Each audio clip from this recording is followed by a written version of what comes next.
Hello and welcome to another screencast edition of Autodesk Maya. Today we'll be focusing on part 2 of our hand rig. So part 1 we basically talked about creating and setting up individual controllers for your fingers and how it's beneficial to make that set up. Again, with individuals fingers you're able to do make basic finger curls so you can make a fist. Now that we have that, we want to simplify our settings of keys that we have for our controllers and make it into one combination of a slider. So here's an example right here that I'm about to show you. Basically with this, you're able to pretty much curl and control right here and sort of bring it out. Now it makes it a lot easier to just simplify it. Reason why is if you have if you're developing a game, you want to be able to, especially if it's a fighting game, you want to be able to make the animation sequence a little bit more streamlined, more efficiently. Rather than having to go with each individual controller for the fingers here and there. That's where the slider comes in handy. Now, we're going to follow through the steps and to build our little control group here. By doing so, by going to create Nurbs Primitive, and we're going to go to our box and our plane. Make sure your box plane is set to the axis of Y right here, and then you're going to create. Once you have that, the next step, what you're going to do is you're going to resize the scale into this. So let's see, scale 0.5. Let's go for 0.2. There we go. Now our Z over here is going to be set to 2, just like that. I'm going to leave it as is. So once we have that, we're going to go to our Nurbs Primitive. And this time around, what we're going to do is select our box to our circle. So if we're going to try to make a slider that goes side to side here, we need to find the right correct axis. So what we're going to do is select our X axis for our normal axis and then create, oops, take that back. It's not X, but it's going to be Z. So I'll go back right here. So it's got to be the Z. Correction. So make sure it's facing forward to this, so it could go side to side here and there. Once you have that, great. What you're going to do next, what I'm going to do is go to Display, Freeze Transformations here, reset our slider. So what I'm going to do is relabel this. I'm going to call this our Fist Control Slider.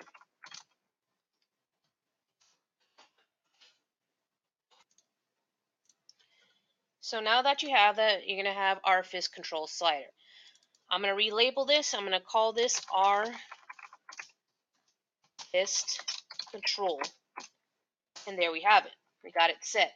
Now, before we even think of doing anything, what I'm going to do is I'm going to set my attribute editor right here and open it up. And what I'm going to do is set my translation limitation to my axes right here, so I won't be able to move it. So I'm going to limit my axes of the X, Y to 0. Now, the only thing I'm going to have activated is my Z. So I'm going to have my minimum to -1 and my max, of course, +1. So when it goes back and forth, basically it already has that set. So now that you have that, close the attribute editor here. Ooh. And what I'm going to do here is minimize this just a tad bit right here. Make it a more reasonable controller so it's easy to get a hold of. Now that I have that, I'm going to go to Display, Freeze Transform, boom. So we got that cleaned out. So now that we have that, the next step, what I'm going to do is select both my controllers, both of the Nurbs circles or Nurbs curve here. And what I'm going to do is press Control G. I'm going to group them. Now what I'm going to do, I'm going to call this our Fist Control Group. So now that I have that, Instead of having to move each an individual one, I could just easily move the whole group. Now, with that in mind, I'm going to sort of hold the V key to snap to the grid so it gives a more precise area to where I want it to be. Now, with that, I have selected my control group. I could also resize it too. So let's see, point.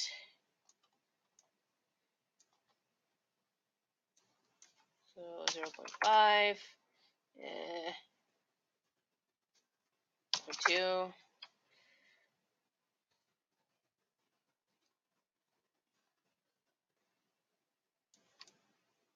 Want to be at least within the reasonable range. Let's see. Let's look at our fist control. 0.2. Uh-huh.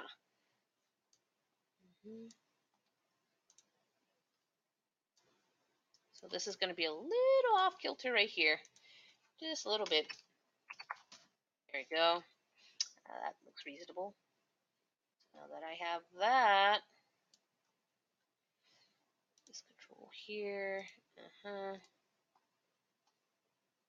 There. So now that I have that, I'm going to sort of close this up, closing this up right here where it needs to be. So it's easy to access right here. There. So now that I have that, basically it should be pretty much aligned to the tip of the fingers to there. Now that I have that, great.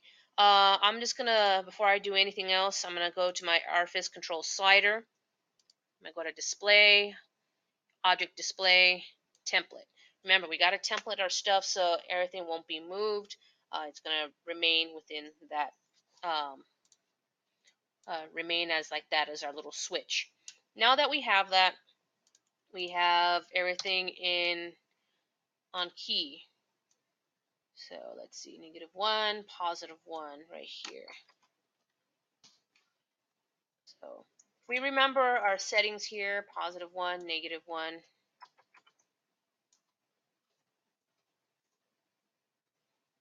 +1. Okay, so now that we have that, we're going to use our set-driven keys. With our set-driven keys, what we're going to do is go to Key, Set-Driven Key, and Set. We're going to set our RFIS controller right here, the RFIS control, and load it as our driver. He's going to be the main one. They're going to be the main one to basically get into place. And this time, what we're going to do is select our Translate Z. We're not going to rotate it whatsoever. We're just going to keep it simple. Translate Z. We're going back and forth.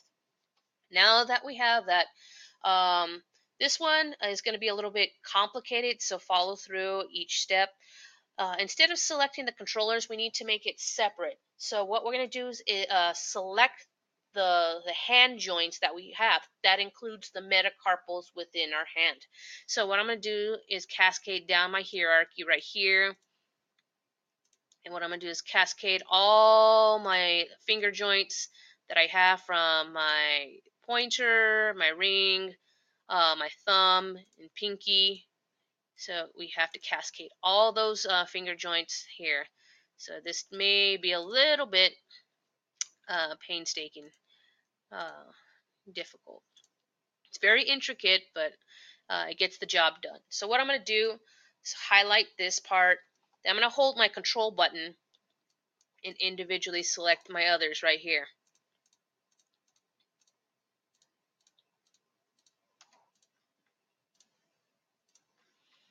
Right here. So you're going to select metacarpals, all the metacarpals that you have, depending on your rig. So reason why is if you ever look at your hand, how your hands curl when you're making a fist, you'll see the joints in between your metacarpals sort of curl inward, so you can make a little fist. So it's just not halfway, but it's all the way in. So it's sort of like rolling inward. Think of it as like the sort of system defense mechanism that an armadillo would. So it's going to curl inward so you have skin. So now that you have that, our metacarpal, okay, tip. So from metacarpal all the way through tip, I'm going to select middle thumb, pointer, ring, pinky. Once you have that, great. Now load it as the driven. Now you'll have this list of all your joints that you have selected.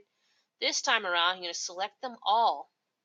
Now, it would be possible to pretty much select the Z, but considering that we also have the thumb joint, it goes on to a different rotational axis of Y.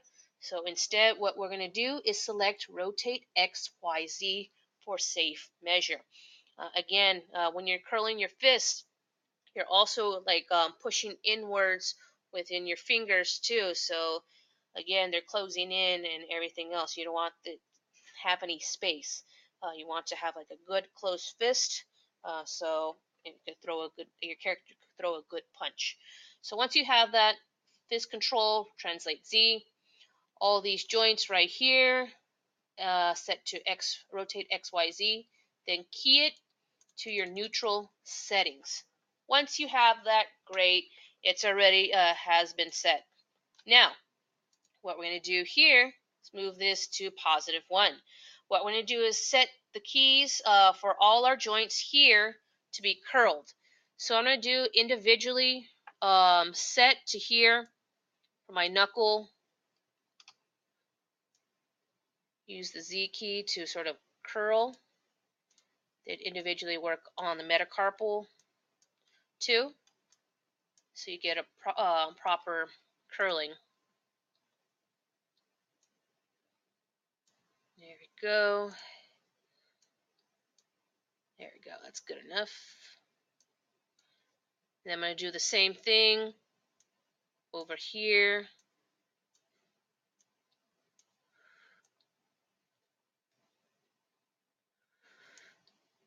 Work each individual joint so you have more of a proper setup. So that looks pretty good here. All right. Then go to my ring. Select my knuckle to tip. Curl the finger. Work with the end. Adjust. Go to the metacarpal. Curl that metacarpal there. Then go to the pinky here. Curl that. Go to the pinky metacarpal and pull in. Now, we'll look at right here how it's set up here, so it's going to be straight.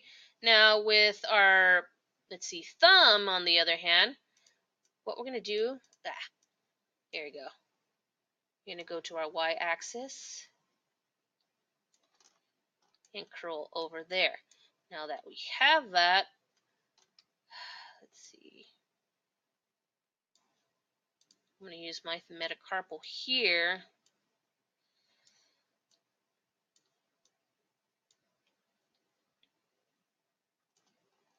I wanted to make a good enough curl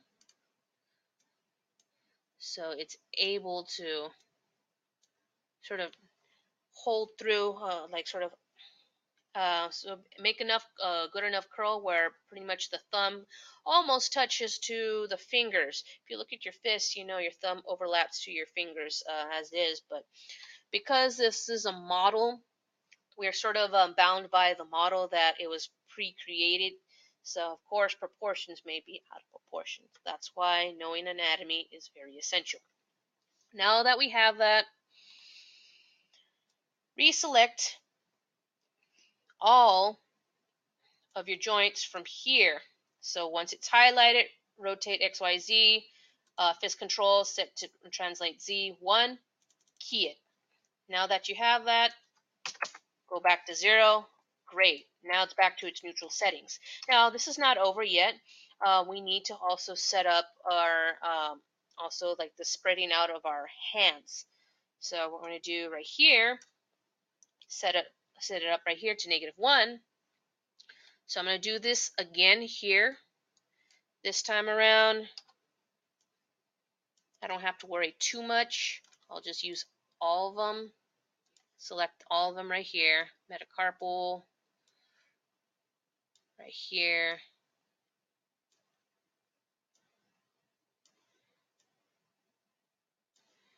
Ring,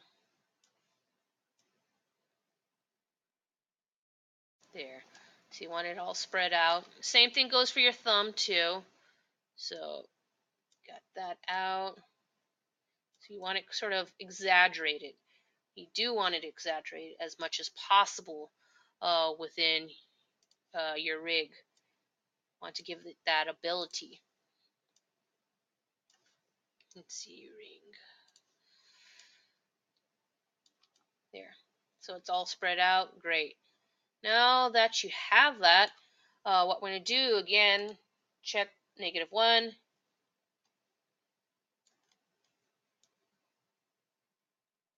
Highlight all of them right here. Rotate XYZ. Great. Key it. It's set.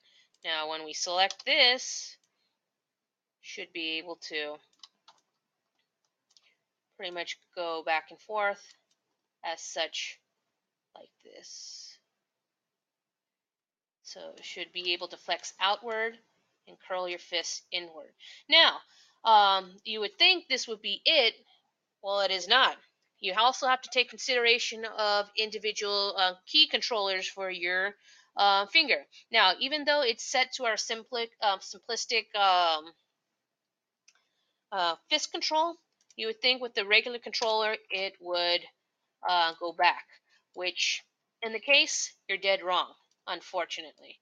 Now, with that in mind, you also have to take consideration of readjusting your controllers. Even though we did it the first time around, we need to sort of recalculate. So what we're going to do, we're going to close this out right here. Let's see, rotate Z, and go back. So now that you have that, I'm going to go back to my translate Z, back to 0 here. I'm going to leave this alone. This should be in my neutral state. Now, we need to rekey and recalculate our set-driven keys for our finger controllers, even though we did it the first time. We need to recalculate it just for the bend outward. So by doing so, we're going to go back to key, set-driven keys right here. Press set, load your R point, bleh, load your R pointer control as your driver. It's going to be on rotate Z. And of course, what I'm going to do is select my pointer, knuckle, and end and tip and load it as my driven. So now that I have that, what I'm going to do, it should also be in rotate Z. Now, we're going to leave that alone because we already have set our neutral settings and also a front settings. So we're going to recalculate our back settings. So what I'm going to do, once I have that, I'm going to select my R pointer, knuckle, joint, end, and tip. And what I'm going to do, I am going to dislocate it. I'm going to go all out with my model. Yes, it looks very excruciatingly painful, but it's a necessary evil, and I'll show you why. So once I already got this, what I'm going to do, pointer control set to, I think, was it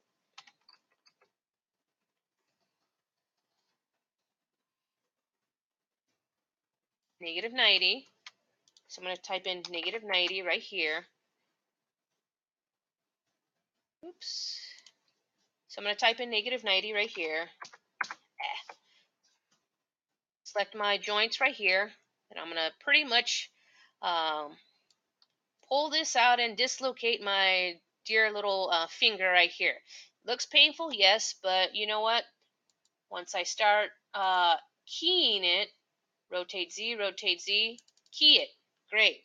So now I'm going to go back to 0. Now, when I start to roll this fist, and when I select my pointer controller here, I could actually individually pull this out without any worries. This is why we have to rekey it. This is why you need to do this. So you repeat the same process with all your other fingers too, depending on the type of game you're creating. This is perfect, especially if you have a first-person shooter or a third-person shooter. You want to create a trigger finger within it, so you can create a pointer. But pretty much that covers it for today. But thank you very much for another screencast tutorial of Autodesk Maya. Thank you.